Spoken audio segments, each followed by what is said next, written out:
All right, everyone, welcome to the Critical Edge podcast. First episode for the video game Soul Blazer. I'm your host, your boy, Bobby Toasters, and here in the room I have a guest with me, Uncle Susev, aka Lee. How's it going, Lee? Yo. With an introduction like that, I have nothing to say. we got this humble boy over here. I thought he'd be the best man's to talk about Soul Blazer because that's the gimmick of this podcast. Is I play a video game and I have a person on with me who's played that video game before, and we have a discussion. Perhaps they can fill me with insight that maybe I didn't initially see, or we might have differing opinions on things, and it's interesting stuff. It's a good podcasty time. But yeah, I guess like getting into it. Yeah, we're talking about a classic Super Nintendo RPG known as Soul Blazer, created by Quintet, who also created one of like the Super Nintendo's legendary games, ActRaiser. Which, I mean, if you played ActRaiser, you might recognize some of the similar like ideas that this game has to that game. Like, would you say, Lee? I agree for the most part. I think Illusion of Gaia is their biggest game, though. Yes. I think. Well, I'll say like their first game, like because a lot of people know ActRaiser. I think it's safe to say that that's a very popular game too. Maybe Oh, like I mean, I'm not arguing. ActRaiser is very good, right? But it's just less popular than Illusion of Gaia. It's based on sales numbers alone. right, because Illusion of Gaia is definitely their number one most selling game. But yeah, this is so the first part of the podcast is where we usually go down about the development history of the game, but shockingly enough, not a ton to really go off of. Quintet kind of.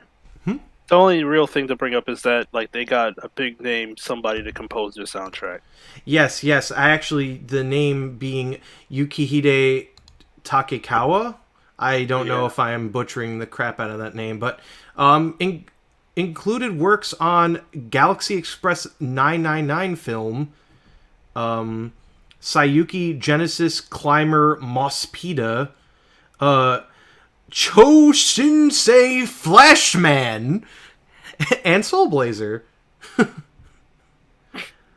He's also best known for being the vocalist of the band Godigo, as well as his solo career and his work as an author. Yeah, Are you legitimately just reading off the Wikipedia I entry right I now? am I am because like I don't know anything about this man. I've literally like I think this is the only like video game he's credited to actually. Yeah, I am looking at Go Daigo and seeing what they released, and they were releasing music up until 2011, boss. Whoa, that's crazy. Yeah. That's freaking wild. Like So wow. he might be like something of like a legend in Japan. Well, I definitely have some things to say about the soundtrack when we definitely get to it, but I guess like let's start off with the premise. The game actually like if you don't sit there and like watch past the title screen, you won't really know what's going on. The game kind of just drops you in like hard drops you in to like a very empty like or basically the hall of the master, so to speak. Yeah, I mean, if you just match the start button, right, you do get some context because when you enter the first area, they go, "Hey, man, kill the monsters, hit the portals, and revive the Earth." Yeah, that I is mean, like the basic summary of the game as a whole.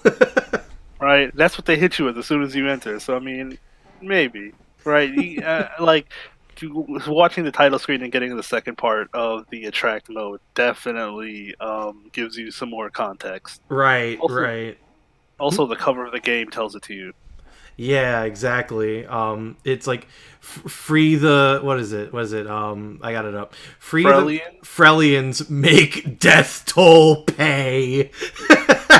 So a big thing about that is that that's a translation change because of Nintendo of America's policy with video game quality, Hmm. right?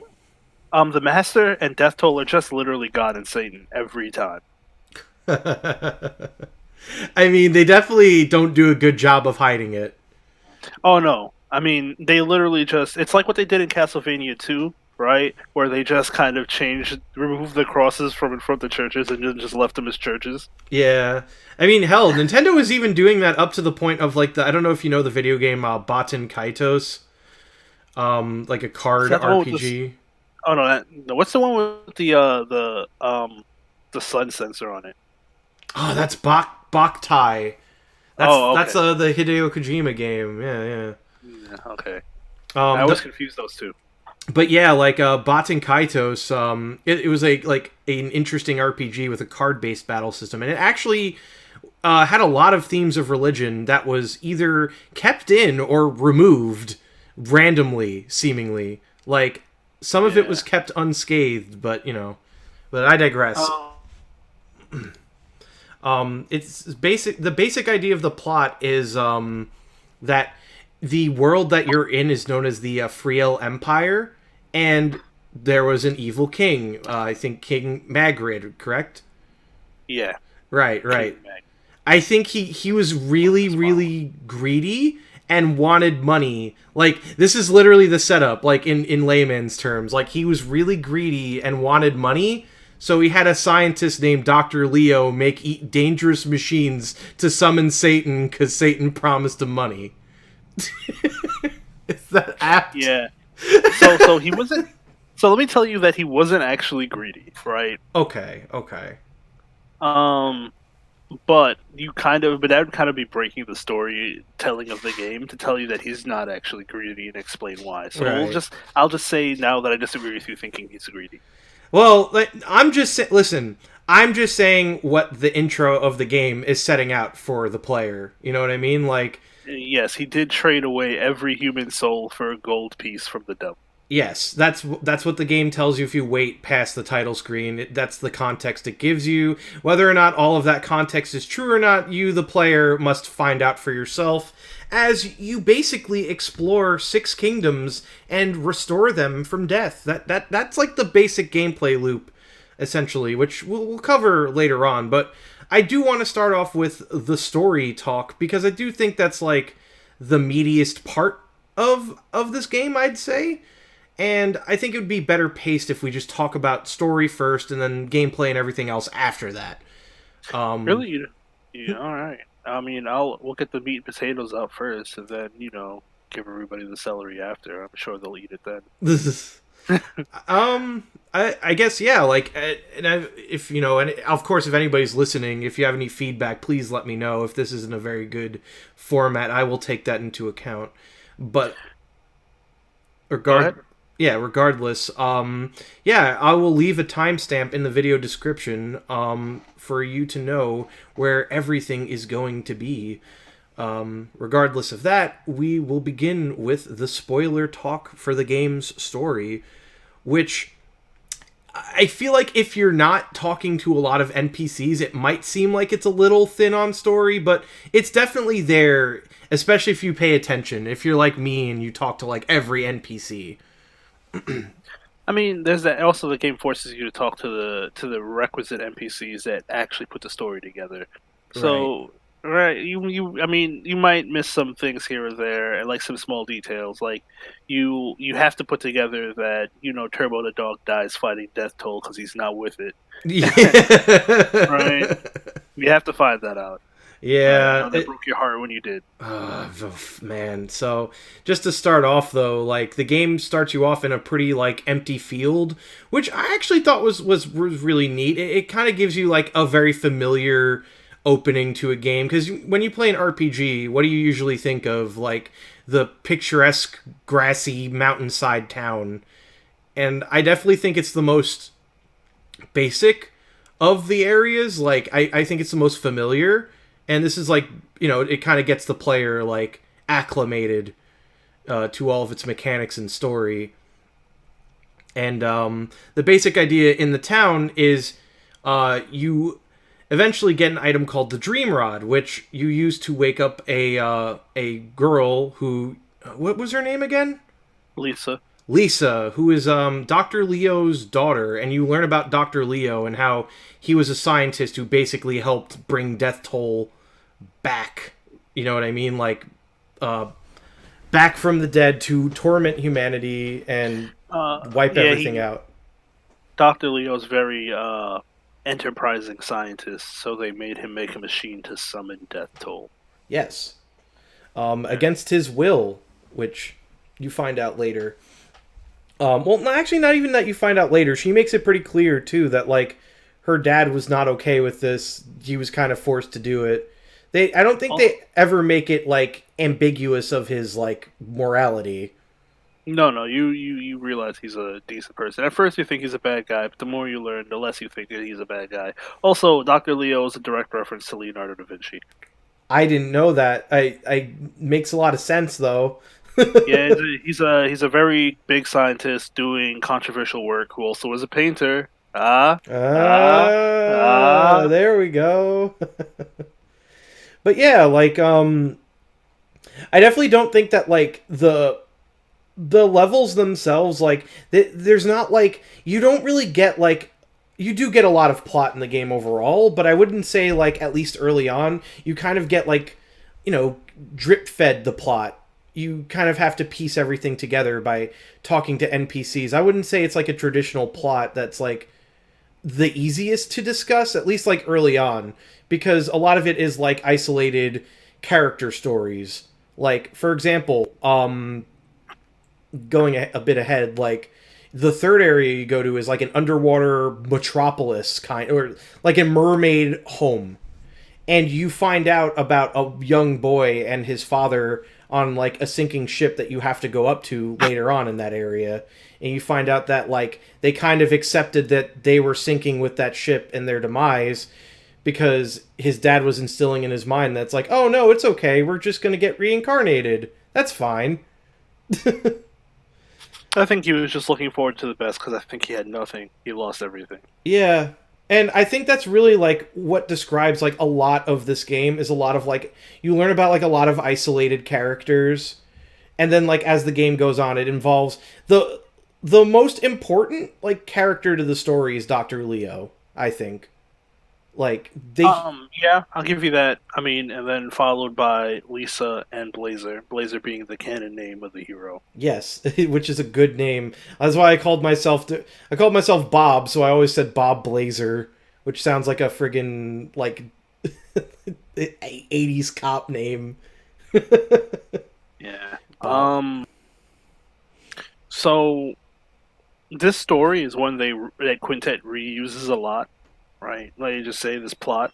The world is destroyed. Your job is to revive the world, essentially, right? It's the story of Actraiser. It's the story of Actraiser 2. It's the story of Soul Blazer and Terra Enigma. They do go off the rails on Illusion of Gaia. It's a bit different on the story there. I hear fun things. I'm looking forward to playing that. Illusion of Gaia has the best thing about that game is the story, but then it's like, sorry, my dog ate the last 25 pages of the script, and we had a gimmick to tell you at the beginning. So here, we'll just stuff it in the end after the last boss. Enjoy it. Yeah, yeah. Essentially, Illusion of Gaia is like National Treasure, except better, and then it falls off the rails at the end. I can't wait. That sounds like fun. Yeah. Terra Enigma is like Soul Blazer Redux because it's essentially exactly the same story as Soul Blazer, except way more fleshed out and a way better twist. Yeah. But that is something because you haven't played Terra Enigma, that is not something I will ruin for you. You deserve to enjoy that entire game blind. Oh, Don't spoil it I for yourself. really can't wait. But back on the game proper, I think it's best that we like leading up to like all the meat of the game, which is definitely I'd say in like the second half. Just like describe the areas that you visit. So like I said, the first area you visit is like a picturesque RPG, very bog standard town over apparently like a fallen kingdom, because that's like the first dungeon you go into is like the ruins of a lost kingdom society. Yeah, Um, it's definitely except you have a different idea about that because you realize that the elevator and the water wheel that turns it is made by Dr. Leo. yeah, Yeah, Yeah. definitely interesting. Like they're definitely weaving Dr. Leo in like super early into the plot. Like, which is what I liked about the game is left you all these breadcrumbs to piece together about him. And I thought that was super cool. But yeah, so like as you're going through the game, you're basically restoring all the townspeople, and the more townspeople you restore, the further you can progress to the point where you open up a big house on a hill with a spooky haunted painting. And here's where this game started to really like interest me a lot more because like I mean, don't get me wrong, the first dungeon wasn't bad. I was just like, okay, this is like pretty standard, nothing crazy. But then you go into this weird painting and it's like, what is going on? This and the music, and it's like, oh my god. This is a really trippy area. Like I almost feel like it's some trippy Echo the Dolphin tier stuff.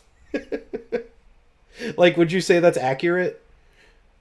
Um, I think so, but kind of there's something else I want to touch on before you get that far, right? One of the first like breadcrumbs they leave you that you don't really realize is that when you get the ability to, because you don't start out with the ability to use magic, right? You You don't. get it, you get it like very quickly, but you don't start out with the ability to use magic, right?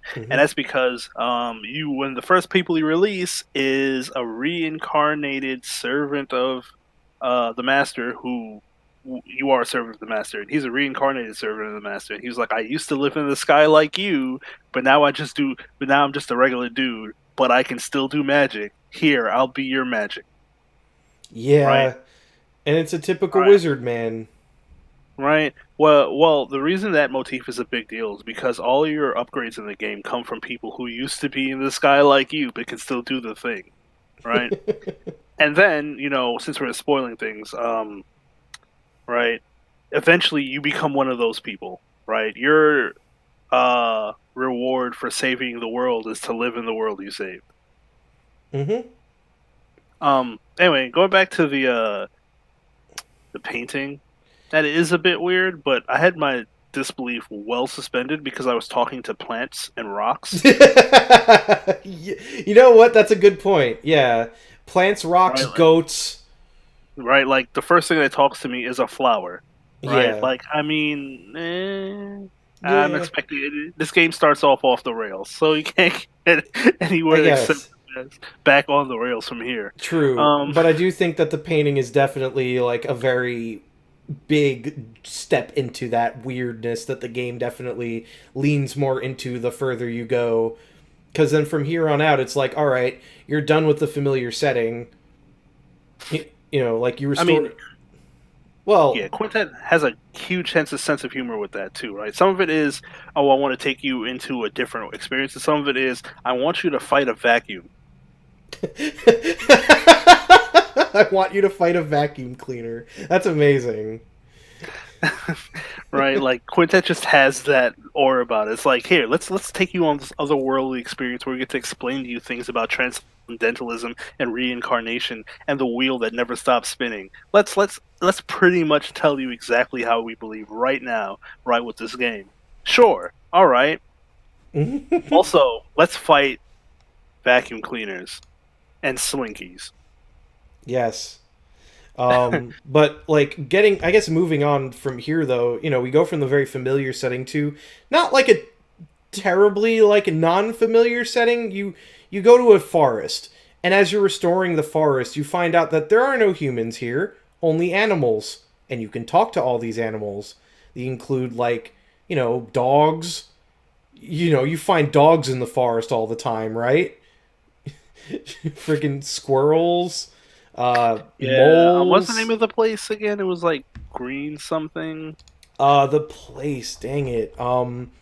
Is like I think another thing with the game is you go through this game so fast. Like I almost like forget some of the area names because they're just like, you know, you kind of just come and go. Yeah, I mean, and it's hard for you to find some of them. Also, there's a thing about it. I should know these because they don't change the names of any of the significant things in any of the Soul Blazer trilogy. Yeah. So there's reoccurring areas. Like another place is just called the first area is just called Grass Valley. I know that. Like, Yes, the first place is called Grass Valley. yes. But yeah, so you're in this forest, and like again, no people. You're just talking to. It usually starts with green something. I want to call it Green Path, but I'm sure it's wrong. It might be well. Green Path is from Hollow Knight. Oh no, isn't that Grass Path?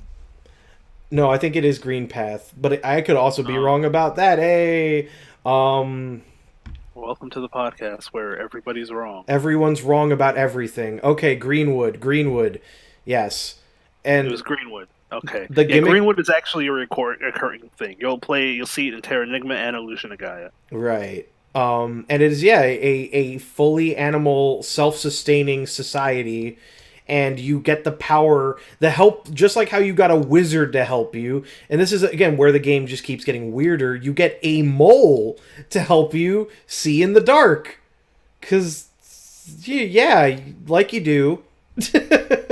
Well, I mean, yeah, the mole is pretty weird, but the mole is just happens to be another reincarnated dude in the sky, and he's like, "Yo, I can make things bright, homie. Yeah, I guess I'll just make things bright for you now." and I think this is where the game starts making sense of why you can talk to goats and plants and stuff, because it's like, okay, so no, everything I'm talking to is goats, plants, and stuff.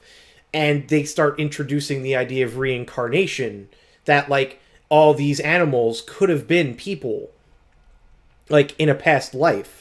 And same with the mole, especially. Well, they come right out and say it. Remember, there's a goat in Grass Valley that goes Yeah, back, that hangs around their still alive husband, and he's like, "Yo, that goat reminds me so much of my wife for some reason." yeah, he So, I was saying like so existential crisis goat.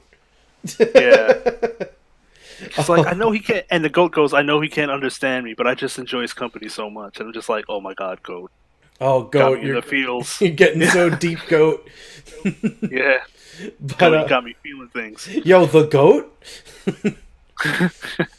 But yeah, and I guess like the gimmick of Greenwood is that you have to activate shrines, which is like, I mean, I know that like one of the people who works at Quintet was a Falcom alumni and worked on East 1 and 2, and if East 1 definitely loves you doing anything, is running through towers and, and shrines. I believe it. I mean, they're all elementally based. Yep. Well, not in East, but like in this case, I actually think that's like more like Zelda in that regard. Because yeah, it's a water shrine, a fire shrine, and a light shrine. But you don't actually fight like a boss at the end of each. You just fight one at the very end of the light shrine. But like as you're going through, you're plugging away at the shrines, and then you come across a raft, and then this is where the game made me tap out the first time. The raft backs off and then goes, "You are not worthy. Seek Turbo the dog's blessings." And I was like, why is this raft talking to me and denying me access passage? Yeah. One of the dogs tells you that the raft is designed to not let you on. It's only supposed to help people at Greenwood. So you have to prove that you're okay with being Greenwood. So that's why they're like, yeah, So they're like, you better be a furry and you better like it.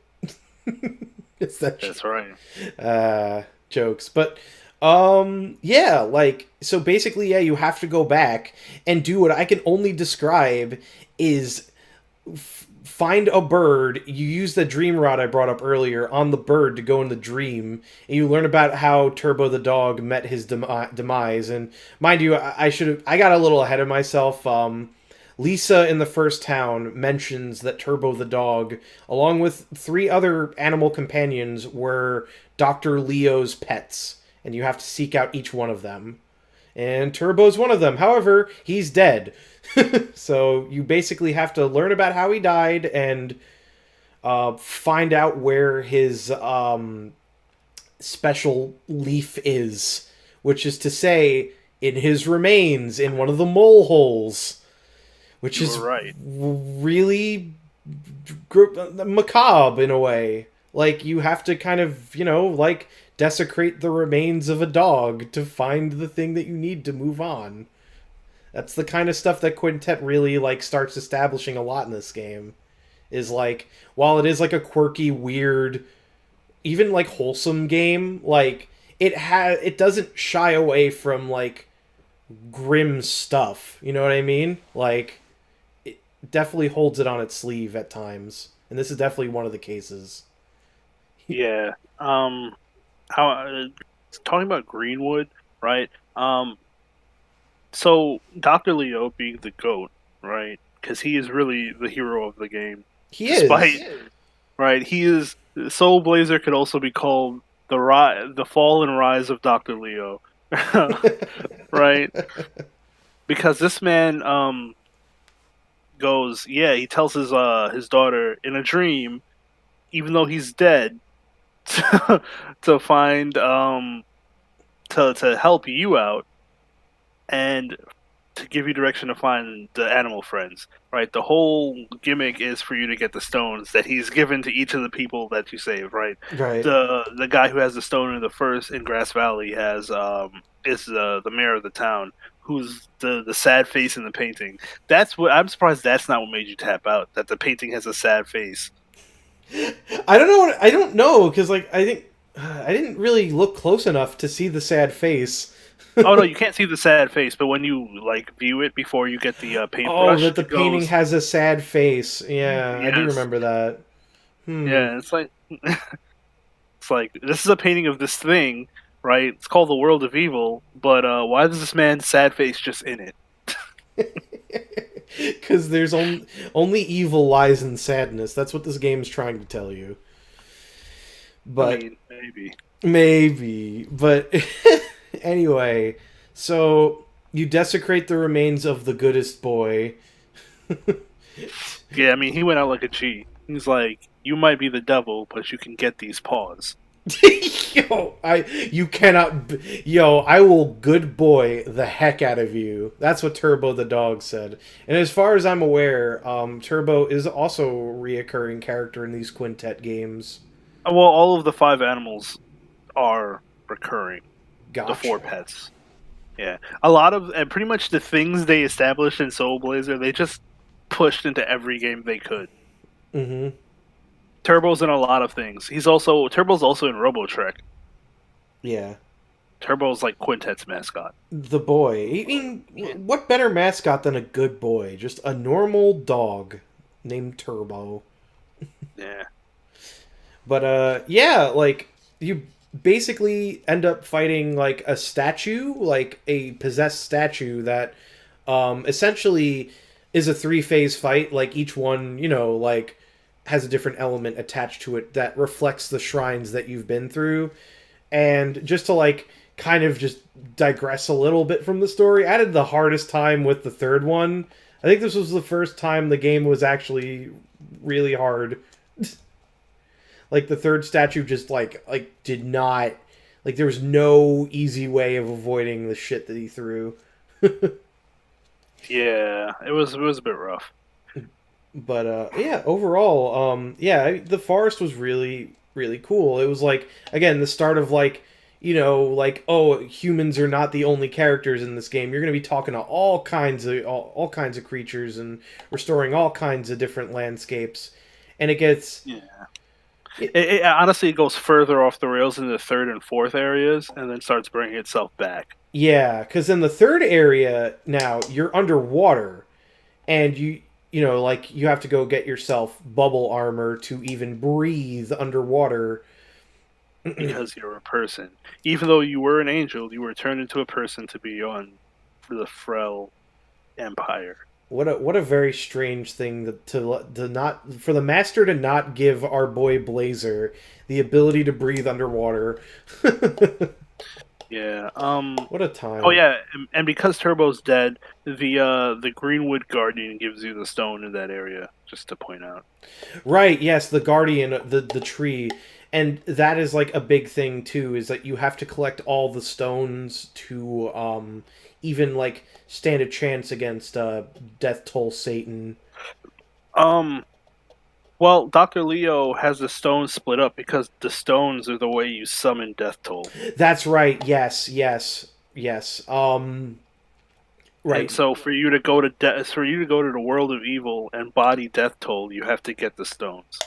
This is why I have a second person with me, the weathered veteran.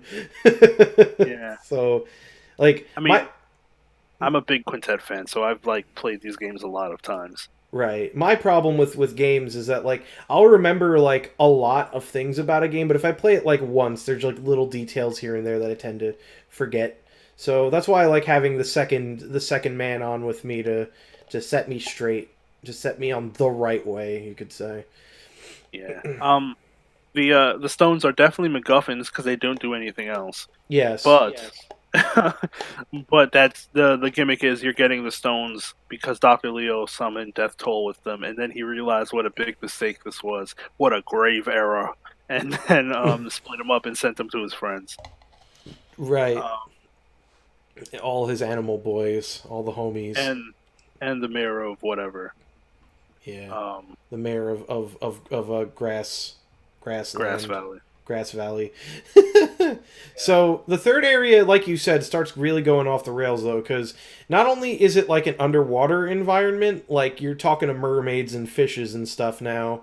Like the fact that mermaids exist is a thing now, but you're exploring like just the bottom of the ocean, a raging volcano, like Yeah, there's a lot going on. apparently. What they do to make the area design there is interesting in that they each area is blocked off by going to the area prior to it. So like you go into one area and the only way to get to the next area to like progress is to finish that first area. So they split you up around 4 areas, which is why they send you to like the island, and then they Mhm. send you to the corner, and then they send you to the volcano, and then they send you to the other island where you get the thing that summons lightning. Yeah, yeah, and that's something the game does a lot. It has very like compact level design. Nothing is like too far out of reach. And yeah, generally like I thought that area was really cool with how you're kind of just like unraveling things bit by bit. And it was nothing. Everything was very centralized, which I really liked about it. Um, One of the big things about that area, like the lore for that area, is the reason that all those people got is because the queen of the mermaids, right, got an item from Death Toll that gives you what you desire, but it also changed everybody into monsters. So she gets it, looks at it, throws Lou the dolphin in jail, and yeah, then poor Lou the dolphin. Yeah, yo. or, yeah, and then his like, and then what ends up happening is his other friend has to you have to save his other friend, which then kamikazes into the wall so that he can get out. Right. Yes. Yeah. It's Um, amazing. and then everybody's like, and But another thing about Quintet games that comes up here, a big theme is that even though people do bad things, the games themselves never call those people evil. They just say that they made a really bad mistake. They go, I don't think the queen is evil. I just think she made a bad decision. I was yeah, like, oh, that's an interesting thought process game. it is. It is. You got to give Definitely people a chance. very nuanced. People can change. Essentially, is a big theme. Yeah. In But fact, change is the biggest theme. it's the biggest theme of this game, as you'll find out as we move along. But I brought it up before, but you do eventually learn about like one of the final areas you go to in the Sea World is SeaWorld. Yeah, I have no the idea what the name of the underwater. Saint L's seabed. Oh, that's right, Saint L. Seabed. Well, yo, did you remember that, or did you just like look that No, up? no, that part of the game actually took me the longest to complete for some reason, and I just remembered it. Yeah, because I was like, yo, that what a perfect recollection. Cause like I the later areas just have more memorable names than the first two. Saint L Yeah, Seabed, I can at least remember that. what's the name of the fourth area? The fourth area is definitely Mountain of Souls. Oh, yo, what a god! I actually did not remember until you said that. See, it's like I said. It's like I said. Well, I also like Mountain of Souls because it's super duper edgy, and you know me, I mean, I love edge.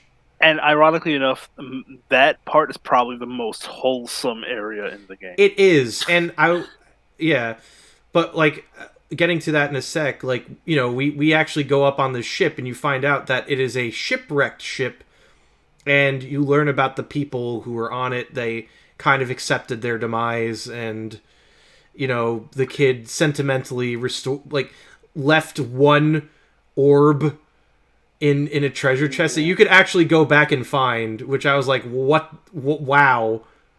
Like, that Yeah. actually is a thing in the game world. That's crazy. He reincarnates into a dolphin though, the little kid. He does. I'm pretty sure the And dad reincarnates too, doesn't he? I don't remember Hmm. if he does. But it's funny because his friend, the mermaid, is like, "Yo, he his name is this, but I just met him. I don't know how he knows his name."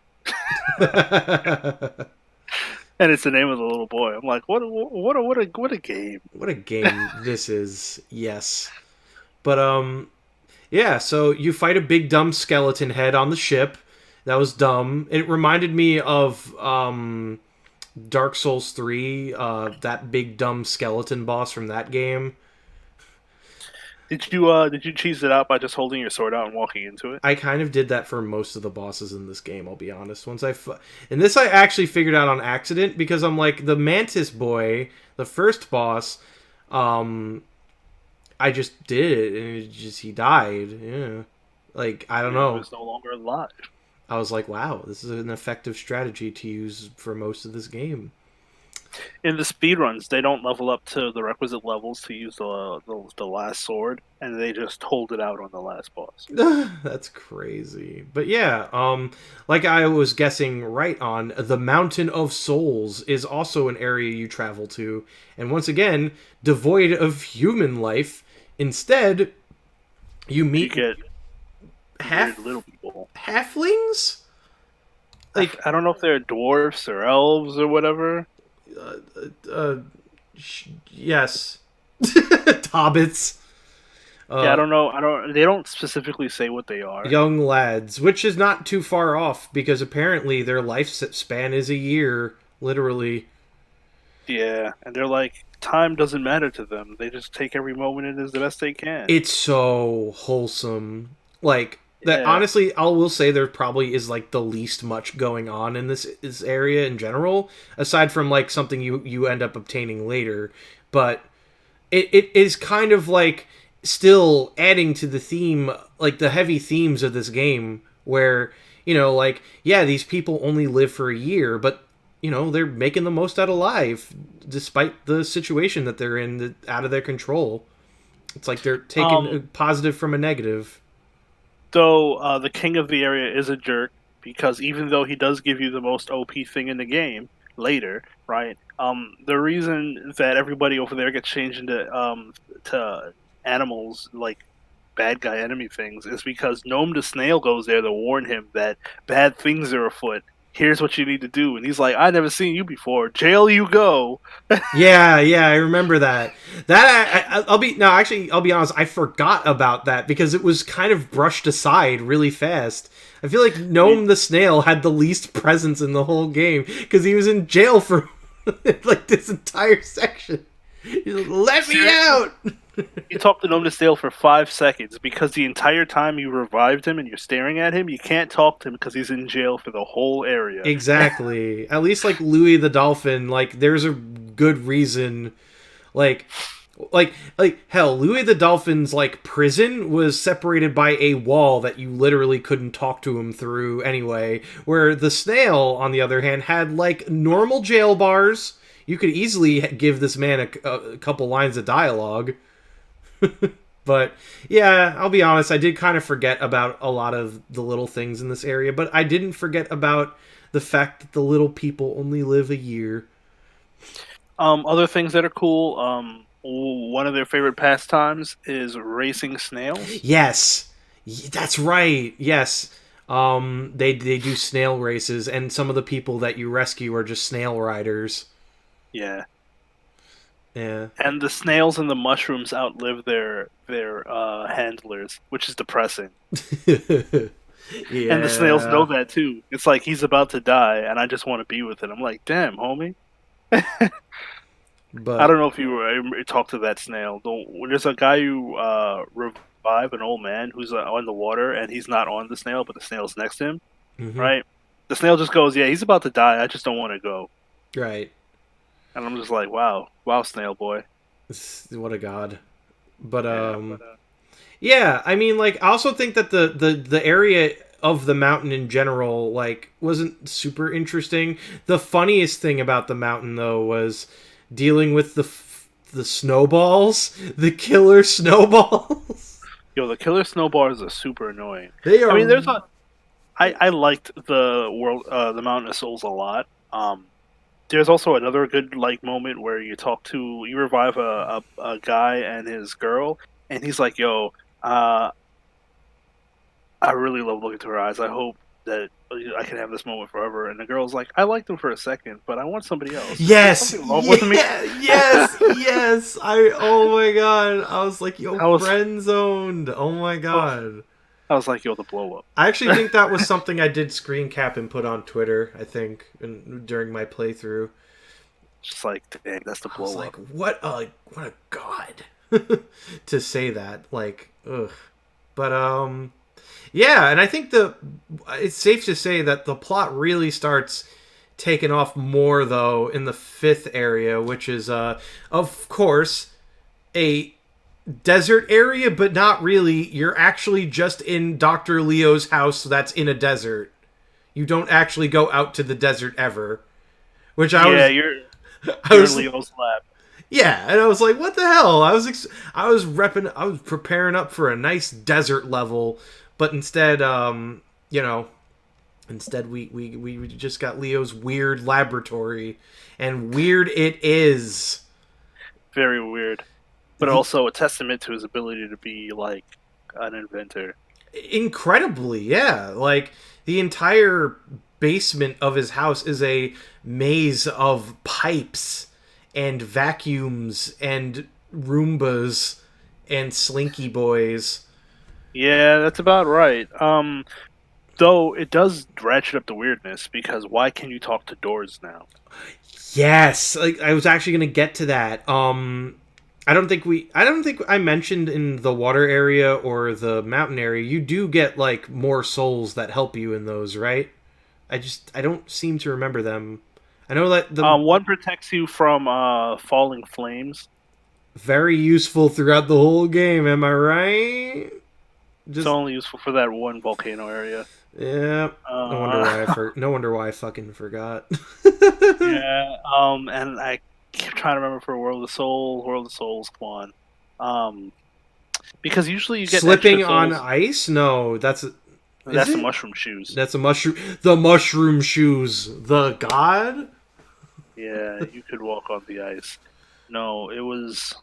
Why can't I remember now? It's really. It. Ah, man. I wish I remembered. I feel bad for not remembering. I guess if anyone watches this and wants to leave a comment on what could be, I mean, I'll likely just find out after. But yeah. I'm about to find out for you right now. Oh, the man's going on the Wikiverse. But Yeah, I'm actually gonna go to an FAQ because the wikis for Soul Blazer are trash-tastic. yeah, that makes sense. But Mountain of Souls. All right. Uh, we're doing this live, boys. Well, this isn't really live. I actually don't think you get a soul in the Mountain of Souls. You know, for a place called the Mountain of Souls, I'm pretty disappointed you don't get a soul from Mountain of Souls. no, you definitely get a soul. Okay. I'm just being Uh, I'm being a little douche. I'm pretty sure. Strange bottles. No, don't. Strange bottles are weird. Strange bottles are weird. I don't think I ever used a strange bottle once in this game. But I guess while you are fact checking, so you're basically trudging through the basement of his lab, restoring all kinds of cat, mice, dolls, and yes, doors. You get an existential cat at one point, like he's talking about how like, oh, it's just like the nature of life. Like we don't really know why cats chase mice. It's kind of just in our nature. I'm like, wow, that's some deep shit, cat. Yo, But real talk. like, it's like this mice just wants you. This mouse. I mean, that's really deep, but this mouse kind of wants you to leave so I can progress through the game. Can you just be doing that now? But as you do play through the game, you find out that you know explore all the basement, and naturally you'd be like, all right, so I guess we get to explore the desert, right? The Oh no, you're level, right. There's nothing in the world of in the Mountain of Souls. yeah. See, disappointing. How can you do this, Quintet? Patch your game. Come on. Yo, when's the Yeah. patch? Yo, when is the Soul Blazer patch? I've been waiting for 27 years. But yeah, in Leo's lab, you'd think, okay, so yeah, the game teased there's a desert outside. Do you go to that desert? You absolutely do not. You instead go into tiny little model towns where you're attacked by tiny little model people and death machines, and it's the worst area, but the best area. Those invisible boys that you have to get a soul to see. The soul of a door. The soul of a door helps you. He's like, yo, homie, you want to see these invisible things? I'll open the door to your vision. Oh my god. A door Yeah. helps you. I literally, dude, I super tapped out there. I was like, this game's on a whole other level that I'm not even prepared for. Like this. The door was a reincarnated helper from the master, man. Oh my god, He's why would you want to be reincarnated into a door? I mean, maybe he just wants to. I mean, he is a door to the church, I think, if I remember right. Yeah, but I will say, like, I mean, I could buy Dr. Leo making talking doors because he's, you know, he's a scientist and all that. But no, they had to go with, like, no, the doors are reincarnations of real people. They're doors now. It's very quintet, I will say that. It's very, very bizarre, but in a cool way. I think it gives a lot of charm to the game. But, I mean, the last soul is the best soul, the soul of reality.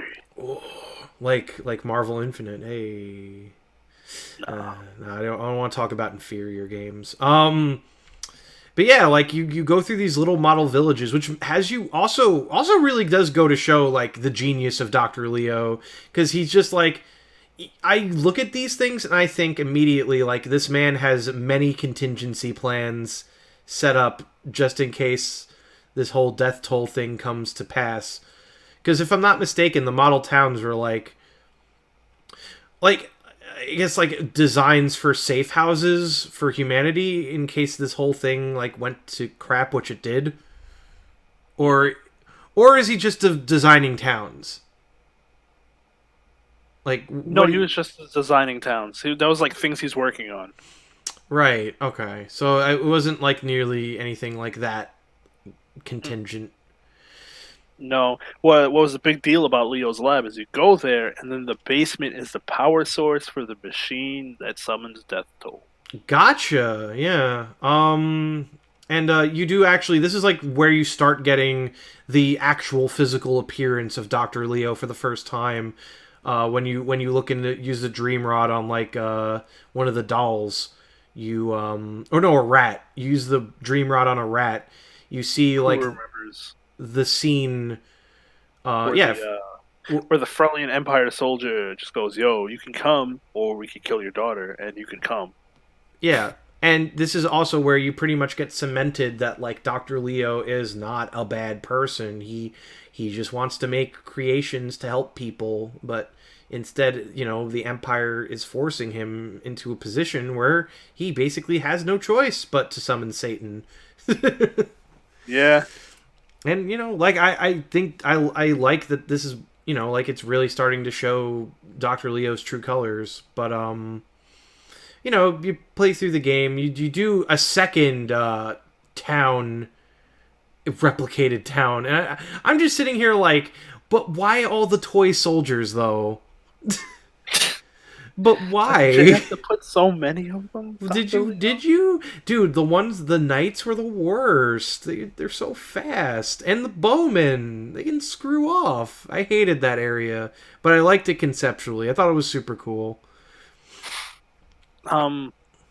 My least favorite area is the last area, Yes.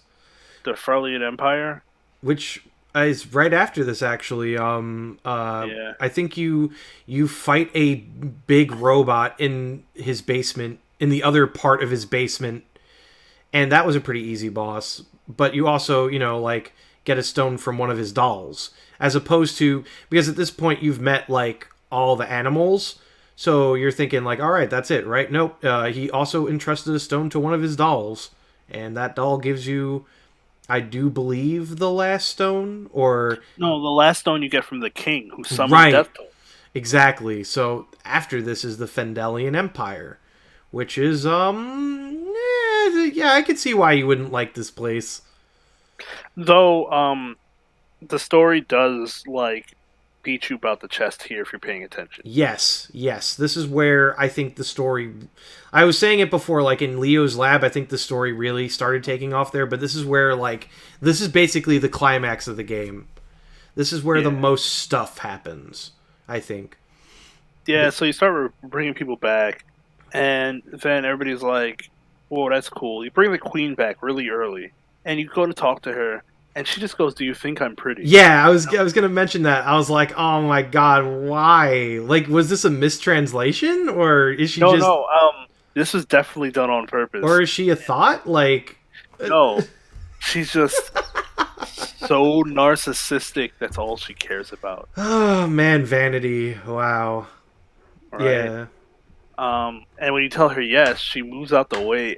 She gives you the card to go through the last area of the game, right? Yeah, and I like that. By the way, I just want to also point out how weird and funny it is that, like, we're in this semi-medieval setting, but not really. I know there's like robots and stuff, but the kingdom is very like medieval-esque looking. But they use like key cards to access their freaking buildings and their stone towers. It's just weird, Yeah. You do like get the business cards. you get the platinum card and the VIP card The VIP card. Oh, because the VIP card is even better than the platinum card. Get body. yo, the right tower's better than the left tower. Gosh. I mean, um, that's when you get the soul of reality, and you can see hidden passages and stuff. That's wild. Yeah, Like which the I don't. only really cool soul. It is really cool. I actually, though, I do wish it was used more throughout the game, because there, I think it really only applies to that area, which Yeah, it only applies to the last area. yeah, which I think we'll get more to when we discuss gameplay later. But regardless, yeah, you go. Like you go into the last tower, and this is where like the big climax of the game happens, because you at this point have restored Dr. Leo, the guards that were going to help him escape, and you climb the tower and you find him, to discover that the entire time the queen was actually the culprit of the world being ended by death toll. This was all her, like her like molding this to happen, not the king. The king was kind of just whipped, essentially. Yeah, when you eventually revive the king after that moment, and when you revive the king, we fight the boss of the area, and that revives the king. And you go and speak to the king, and he's like, "Yo, I made a mistake. Um, not only did I lose the queen because, well, I'll just tell you in a second how the queen dies, right? But right, I don't even want the stuff I got from Death Toll." It's like I'm it's like, meaningless, because there's like if everyone's dead, who do I rule? yeah, and he's like, all I wanted to do, I summoned Death Toll because I wanted to show the Queen that I'm the man. Like, ain't I nobody else got can call I the got devil but me. Yeah, I got the biggest dick, and that'll make her, happy. That's basically what he said. And so when you meet Doctor Leo, the Queen shows up and is like, "It was me all along," with her Vince McMahon face, and Doctor Leo's like, "Yo, stay right here, homie," and you're like, "Why?" And then he just blows himself up on top of the Queen like a god. I was not expecting that at all. That was like the last thing on my mind, that he was going to kamikaze himself, which seems to be a Eh, common thing. The dolphin tried to kamikaze, it's kamikaze. Just do it. right. And honestly, because Turbo the well, she dog, kind of. um because the queen did kill his homies that were going to help him escape. Yeah, because she had her men literally like light him up full of spears. Yeah. It was pretty gruesome for the graphics of this game. I was like, damn. And honestly, Dr. Leo had the right idea, because she was trying to bargain with Death Toll again. Like, homie, you bargained with Death Toll, and we had to save you. Like, God had to send somebody to bring you back to life, and you want to go talk to this dude again? Like, Yeah. can you make some sense? Yeah, I was like, this is a really good twist. And one thing I want to point out that I don't know if you ever thought about this, but like, after the kamikaze happens, the queen's bodies and the soldiers' bodies are gone, but not Doctor Leo's body. In fact, he still has a couple words to say to you and his daughter, like before he goes. Well, Despite the only part of the story I don't like happens right here, because you talk to Lisa for about 30 seconds in the first part of the game, and then all of a sudden she's in love with you. Like, I'm sorry, Oh what? yeah, absolutely. I think it's a very forced romance for sure. I was kind of thrown left field for that too. I was like, I was like, I'm sorry, I don't know you, miss. yeah, exactly. Like I rescued you early in the game. I didn't see you for like the 4 or 5 other areas, and now you're just here suddenly. Weren't you in bed like on the other side of the world? I don't know that. Yeah, I'm in the same boat. I thought it was super forced, especially because your character's not like a talkative boy. Like, but I do think it does lead to something nice at the very end. But yeah, so from here, um, A very wholesome moment at the end of the game from this, though. So I let it slide. yeah, yeah. So from here though, you do fight a big bird dragon on the back of an airship, and it's the most annoying boss in the game, and I hated it. But Definitely the most annoying boss of the game. it's super is maybe aside from like the last boss, but yeah. So from here, you go to space. If the game couldn't already get weirder, here it is. Um, and Yeah, the world of evil looks like space. it's very trippy space. There's fire everywhere in space, and and soul blocks and that are soul metal. blocks. Yes, the most annoying obstacle ever. And That they give you the sword to destroy them after you've passed all of them. but in order to use the sword, you have to have the Phoenix spell, which No, you need the sword and the armor to use the Phoenix spell. yeah. Okay, Right. so you can use the sword without the spell. I actually was not aware of that because I got the spell before I ended up going to the world of evil. Well, no, not before, because you have to find one of the items in the world of evil, if I'm not mistaken. Yes, but you can find that item before you find the sword and the armor. So Yes. you're like, why can't I use it? And well, because you can't, homie. And little world of evil king, world of mountain of souls king goes, yeah, you gotta um get this armor and sword first. Yep. If he couldn't be any more of a dick, he couldn't give you just the ability to use it at will. Just nope, nope. You need those things. Yeah, but yeah. Not much to say. Like towards the final stretch, you're not really restoring anything else. You're kind of just it's a last dungeon, and you run to the final boss. Well, yeah, the last dungeon isn't to restore anything. The last dungeon is to put hands on Death Toll and send them back. Basically, just like throw him back where he belongs. Keep away. You don't belong in this world. Die, monster. Yeah, he said it backwards. I know. That was intentional. I don't want to get copyright strike to Lee. Sorry, but we quote Richter Belmont every day. We Right? do. Die, monster! You do don't not belong in this world. And Death Toll was like, but it was not by my hand I was made flesh. yo, yo. But yeah, Death Toll does actually give you like a bit of like a big think monologue. He does, but moreover, right? I think one of the biggest things about the game is a throwaway line. So you fight Death Toll 1, right? And before he transforms, he's like, "Did you really think you can beat me, old person who forces everybody to reincarnate?" And you're like, oh, that makes perfect sense now. You're bringing back all these monsters that he reincarnated into monsters to be back into people by forcing them to reincarnate proper. Yo, Death Toll held no punches with that. But Nah, he's like, yo, I'm not letting you beat me, and then you beat him. And then you go back to heaven, and the master's just like, yo, why is my boy sad? He's in heaven. yeah, Right? yeah, because then they had that forced romance with Lisa, and it's like you have that attachment still. Yeah. And mind you, like that happens, and there's like a time skip because Lisa knows that you have to go away, and essentially like she remembers you, but she always has the belief that you'll come back someday, and like God is basically like, yo, you miss her, oh, you can go back, but you'll lose your memory, sure, and evidently he's sure about it, so you go back to Earth, lose your memories, but doesn't matter because conveniently you're just dropped off where Lisa is, literally right behind her. And even though you don't remember who she is, she's willing to regale you to make new stories, so to speak. Which it's really wholesome, but I also find it weird because I bet you right now Bob Blazer's like, who are you?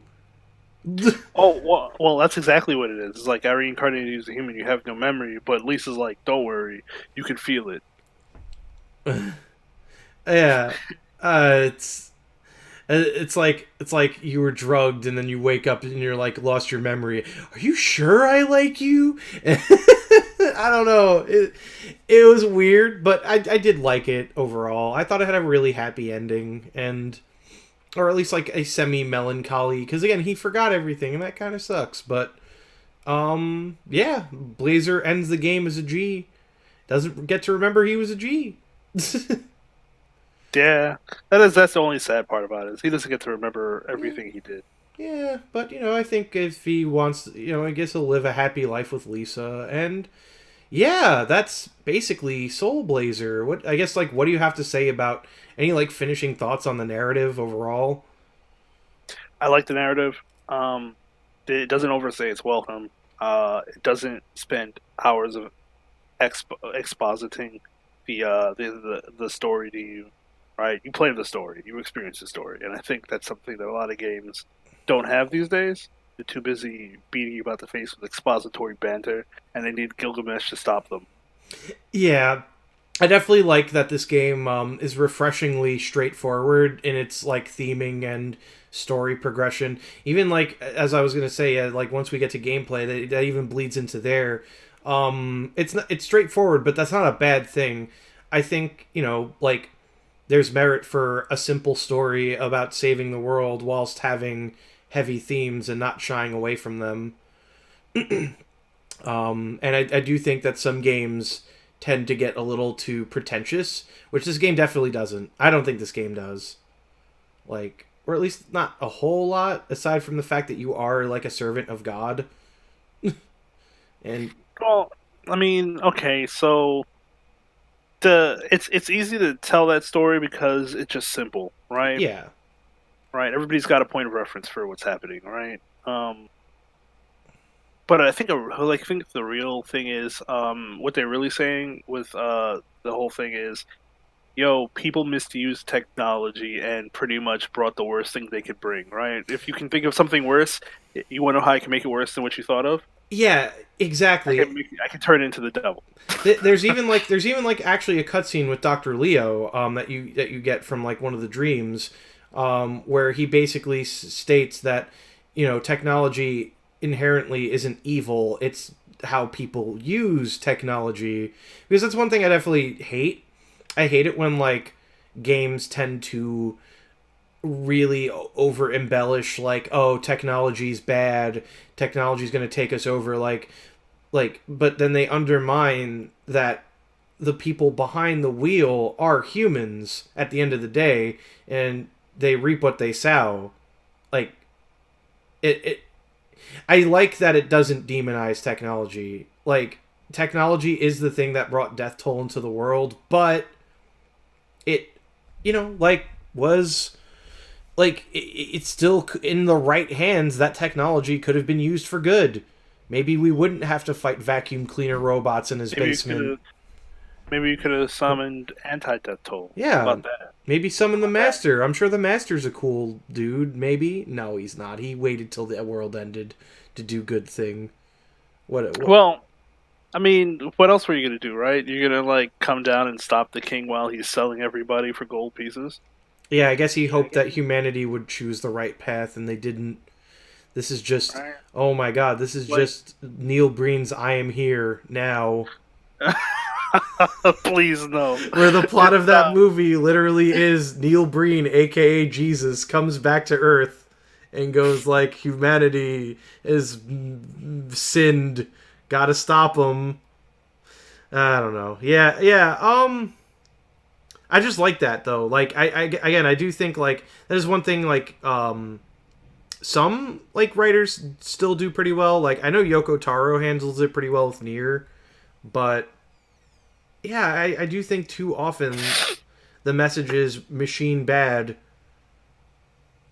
Wait till you get to Terranigma. I can't wait, as I've been saying. But I think that pretty much, yeah, like wraps up the plot. The plot is really good, and despite what we were, saying, that the game's overall length is really short, which comes into the gameplay, because it is a very fast-paced hack and slash overhead game, not too dissimilar to Ys or Zelda. Like, I'd say a little more Zelda than Ys. Yeah, it is. It is the next evolution of bump combat, though, because that sword hitbox is wild. Yes, yes, because that is the thing. When you, as you've probably been no doubt seeing through the footage I've been displaying of the game, thanks to longplays.net, the game is, yeah, a top-down action hack and slash RPG. So your basic method of combat is just a big sword swing. That is a wild hitbox. One, like, literally, like, will hit things, like, on the top left, top right, even behind you sometimes. Like, Blazer's sword is big. His hitbox is huge. And I think that leads to an overall pretty lax difficulty, if I'd say. Oh yeah. There are plenty of things in the game that makes the game easy, right? Invincibility frames are broken, so if you hold your sword out, invincibility frames just don't work. Like, it works when you do regular hits, but it doesn't work when you hold your sword out. So so you can pretty much insta kill all sorts of enemies by just holding the R button and walking up to them. I oddly found that holding the R button, yeah, because it's another maneuver, yeah, holding the R button just puts your sword out, and you can use that to not only strafe, but every millisecond that the enemy's in that sword hitbox takes damage. So Yeah. it is a very fast way to deal damage, but I also found it not so useful on normal fodder. I actually found it way more useful on bosses, because boss hitboxes are a lot bigger, and therefore it's easier to just hold up keep up the consistent damage. But yeah, I mean, like, honestly, it's one of those games where it's like you play like the first 15 minutes and you've basically played like most of the game, because the idea is you go into dungeons, like, and this is a very vague surface value like synopsis, like, you go into dungeons, you beat up enemies until their portals go away, not too dissimilar to Gauntlet. Then you step on the portal and revive a person who is a plot trigger. Either a person, a plant, a house, whatever you name it, you can revive it, and you basically do that until the entire town is, like, just back to being a bustling place of life. And that's the game. I mean, like, it's very easy to talk about this gameplay, because it is very simple. Like, the only other option you have outside of just normal melee striking is, as we kept mentioning in the story synopsis, but for those who haven't been, who didn't listen to it, you have a spirit with you that revolves around you the whole game. And cast your magic. Yes. So you get magic separate from the actual spirits that you get that do like stuff like, you'll get the spirit of the mole that lets you see in the darkness, or like you were saying, at the very end of the game you get a spirit that lets you see hidden paths, Soul of Reality. But different from those are just, normal magic spells. Like the first one you get is a literally straight fireball. But later you can get stuff like a light arrow spell that I found to be the best one in the whole game. Well, Just no, that is the best one in the game. it's the second spell you get, and it's a 4-way projectile, and it's incredible. It does a lot of damage. Has very, and it's really good because it also leads into a weird thing that this game does with magic, and that rotating orb will keep, like, you can't aim it. So in other words, for example, let's say the fireball spell, you want to use that. It'll shoot the fireball in the direction that you're facing, but from the position that the orb is at that time. Meaning, if the orb is like to the right of you, the fireball will shoot off straight right. Like it's weird to explain, but you'd probably seen it in the gameplay that's being displayed. You just can't really. You have to basically time when you use magic. I think that's the best way of putting it. And Yeah, light arrow essentially removes that completely. pretty much. Like it Like, very forgiving hitbox. It's a lot of damage, multiple directions. Like I will say later on, you do get some other spells, like a really crappy tornado spell I never used. the tornado spell is not good, but it does do a lot of damage. The flame pillar is probably the second best spell, but it's super Yes. expensive, Yes. right? And then after that is spark bomb. But rotator and magic flare, ha, ha. If you killed one enemy with those spells, you've done better than most. Yeah. I'll be honest. I actually used rotator on the last level when I had the magic bell. I use that because here's the problem with rotator. It's not so much the damage; it's more the resources. Rotator just eats through your gems, and that's the resource that you use to cast magic. You use gems, which you just get from killing enemies, and maybe you'll find some in a treasure chest. It's basically your currency, your MP for using magic, and just that's the reason why some of these spells are really bad. It's just they take up so much MP for. Despite the effect being decent, it's like, why not put on magic arrow, or no light arrow? That will just, it's really good and really cost effective. I mean, then there's this Phoenix spell, which is the plot spell, so it doesn't really count. It doesn't. You just get it literally the last level, and I mean, it's amazing. It tears through shit. You definitely could go to like later areas, but that is something I am gonna bring up. When you destroy an enemy den, those enemies will never come back. Meaning, for the few times you have to backtrack through the game, it's actually really fast because you don't have to deal with enemies. It's straight shot, and it's great. It's one of the little nuances of the game that I particularly really liked. It cut the grinding down pretty considerably. Yeah.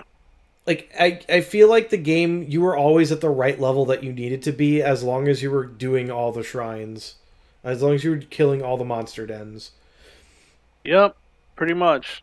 There's a way to grind out stuff, but it's not worth it. It isn't. And I mean, that isn't to say that some areas definitely do have, like, consistent enemies, as in enemies that kind of just are more hazards than anything. Like, they don't have portals, but they'll just always show up to be annoying. Like the spitting dragons in the forest, or The slime boys in the first area. the slime boys in the first, and the candles that shoot you. Those count.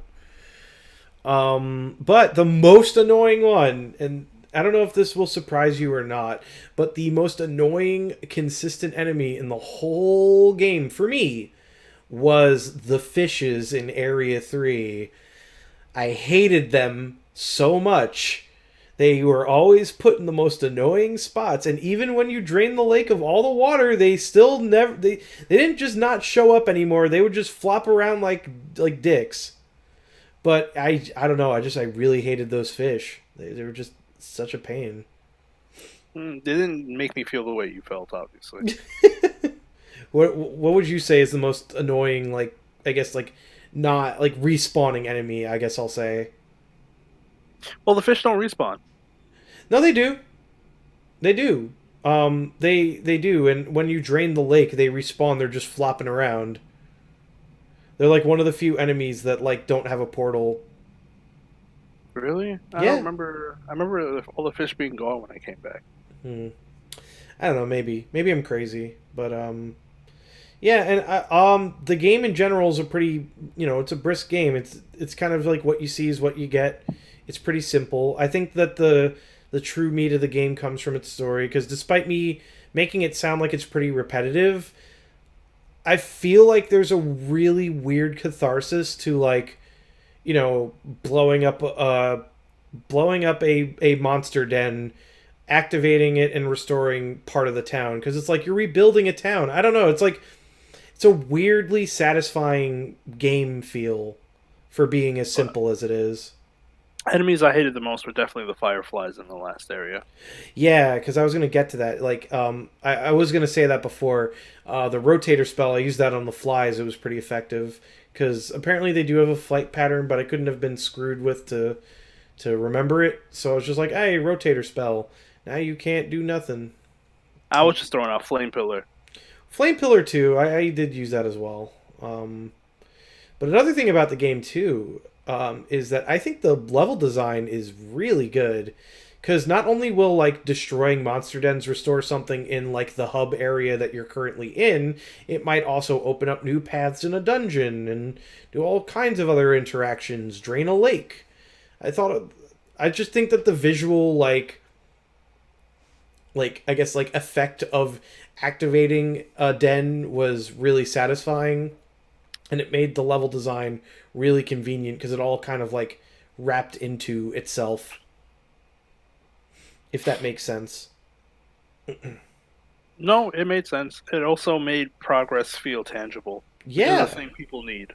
yeah, and it's important for games. But and then of course, you had a couple of pretty good bosses. But I will say that like the bosses don't really get that tough until the last two.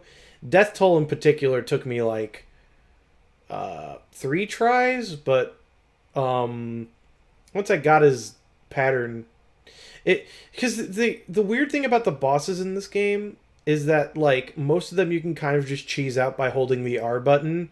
You can't do that with Death Toll, like at all. Nope, Nope, you need. because Mhm. you need to mash that button so you can get Phoenix strikes to hit. That's right, which means you actually have to fight the boss for real, and yeah, basically puts you in a different mindset altogether. Because he's thrown out a bunch of attacks and they're all kind of delayed. So the best thing to do is to like destroy the ads before you can like because the idea of the fight is he summons a bunch of pillars and then you can attack him directly when you destroy the pillars.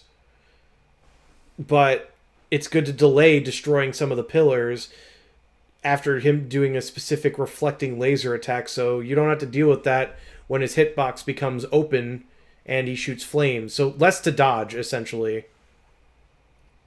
That made that boss not too bad, but yeah, overall, I'd say the game is like, I mean, maybe like on the surface, nothing to write home about gameplay wise, but I definitely think it has a unique feel with the restoring function, and I think it ties it into the story really well.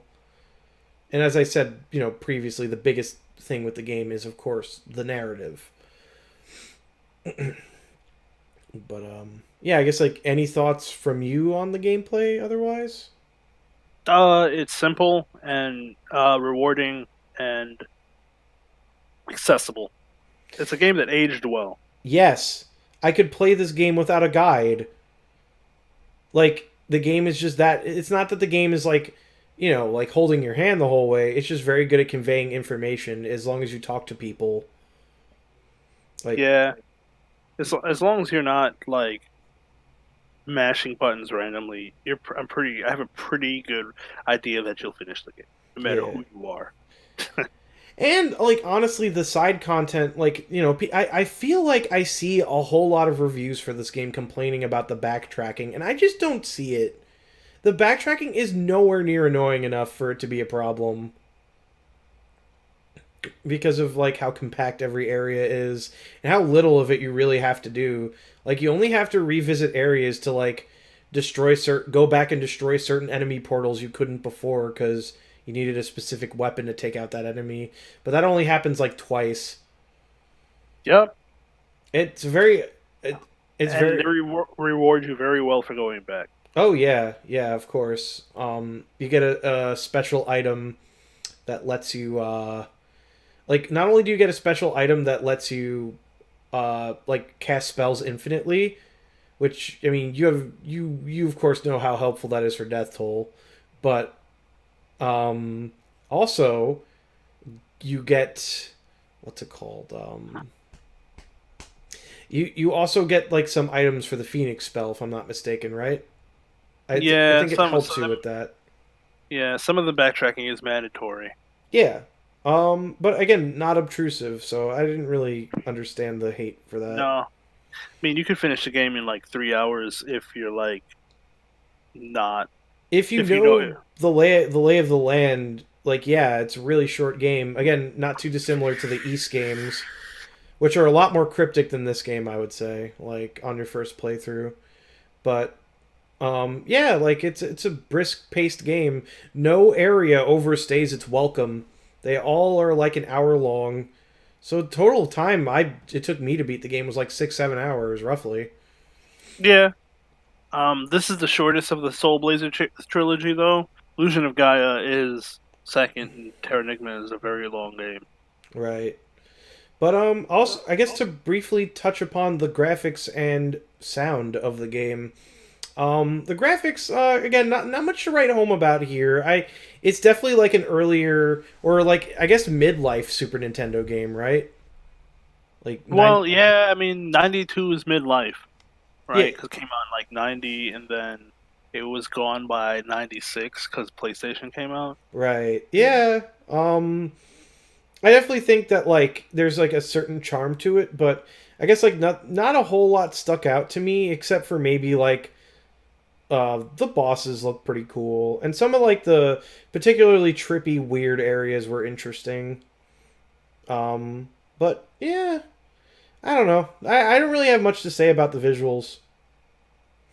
I like it. Um, they made it work, even though it doesn't look as good as the other games in the series. It Yeah, does look better than Actraiser, though. it does. And I do think it actually, weirdly enough, kind of looks like an arcade game in some respects. I can't tell you why that is, but like an It old might be the arcade way game. that might be the way it displays your health and the enemy health. Yeah, yeah, definitely that. It, like, even like the EXP kind of reminds me of like a score almost. Yeah, gems and EXP your score. Yeah, I can see that. But then we have sound, which is an acquired taste, I'll say.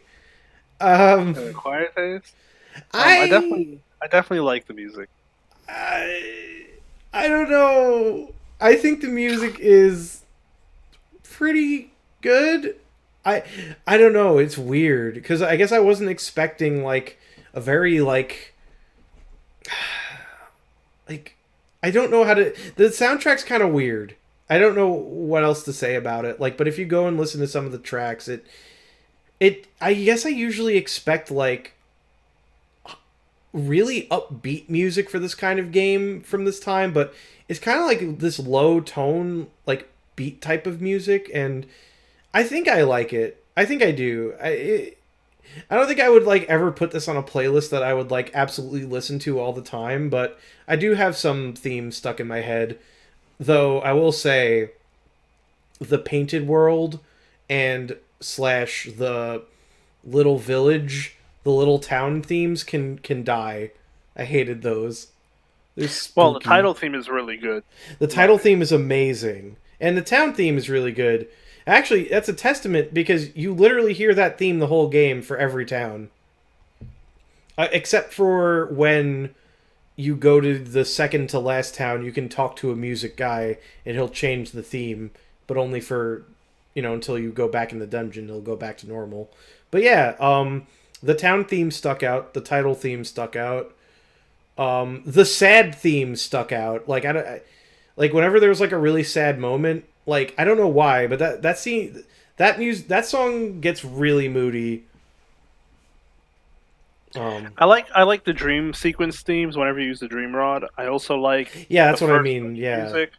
Mm-hmm. Yeah, the first dungeon music's really catchy. Weirdly catchy. Like, I guess it's just not an OST I was expecting for this game. I don't think it's bad. I was like thrown off. I'm like, huh. Okay. I just feel like some people might like it, some people might not. I did like it. I found it had some charm, but I guess nothing really, again, like kind of like visuals, didn't really blow me away in that regard. I thought it was good though. But I guess that brings us to, I suppose, the capstone of this maiden voyage podcast. Overall, what would you think of Soul Blazer in the grand scheme of games that you have played, Lee? Uh, it's in the top few hundred. um, it's it's a great game, but I played a lot of great games, and there are a lot of great games that exist.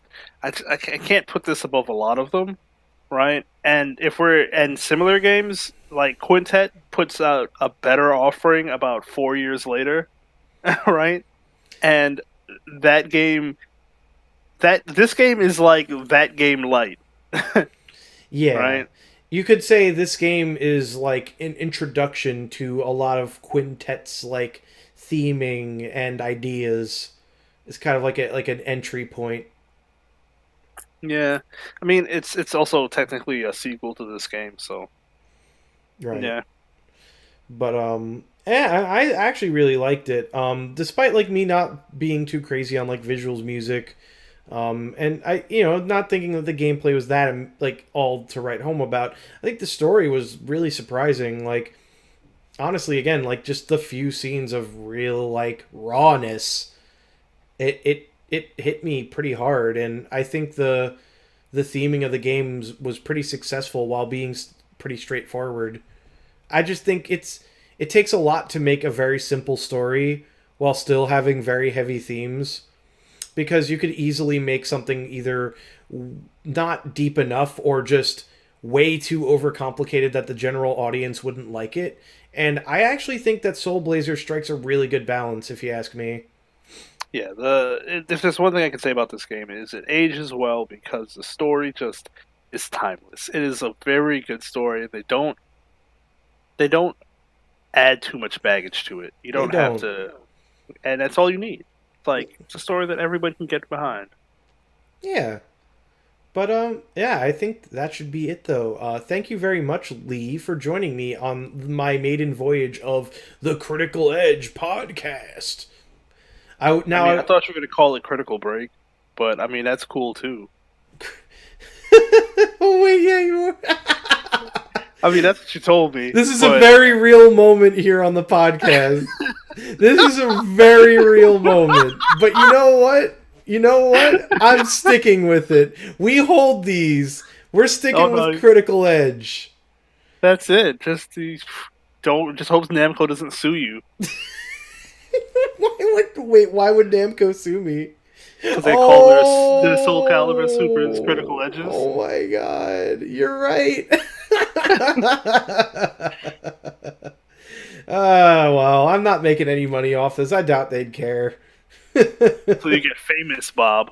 God, no. No, please, leave me in my hole. Leave me alone. No, but yeah, I guess like in terms of social media, I don't think Uncle Susev here has too much of a social media presence to speak of. No. You can't follow me anywhere. I'm so sorry. He is a unique entity on this podcast, and of course some of Team Not Crash's past videos. Go check them out. They're cool peeps. They're the boys. They're the homies. Shoutouts to DJ, Leon, and gang. 10-4. Shout out to those guys. And I guess in terms of me, you can find me at Bobby Toasters on Twitter. And that's basically it for me, social media wise. I mostly shit post. And I guess like post reacts to stuff I'm playing. I did that for a few times with this game, and yeah, thank you for coming on, Lee. No problem. Anytime, man. Yeah, and I'm definitely gonna involve you when I get to the next quintet game, which I don't think will be the next game I have on the podcast. I kind of don't really have a concrete plan for this podcast yet, and like that leaves the audience up with an air of surprise. Will there even be a next episode? Ooh! Spooky ghost. But, yeah, so, I guess, like I said earlier in the podcast, if you have any feedback, please give it to me. Anything to refine the podcast, anything, like, structurally that I could do to improve things, please, yeah, I'm open to any and all feedback as long as it's constructive and not telling me I'm a scrub. But you are a scrub. No, I will say, if you do both, then that is commendable. And I will hold that. Like, if you're constructive and you call me a scrub, that's fine. Like, that... Well, you're a constructive scrub. Ooh, that's very meta. But that sounds like something that you have to revive in Soul Blazer. Ooh, got him. But yeah, so I guess Bobby Toasters and Uncle Susev signing off from the now Critical Edge podcast. Rip Critical.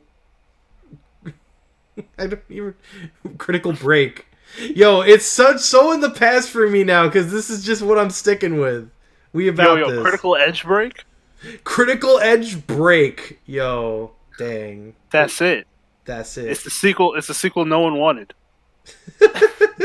Critical Edge Break to the Back Down Break. Critical Edge Break. Ugh. The embarrassment. Because you imagine you're in a critical moment and your sword just breaks. What do? You just kind of look sheepishly and hope that they don't kill you?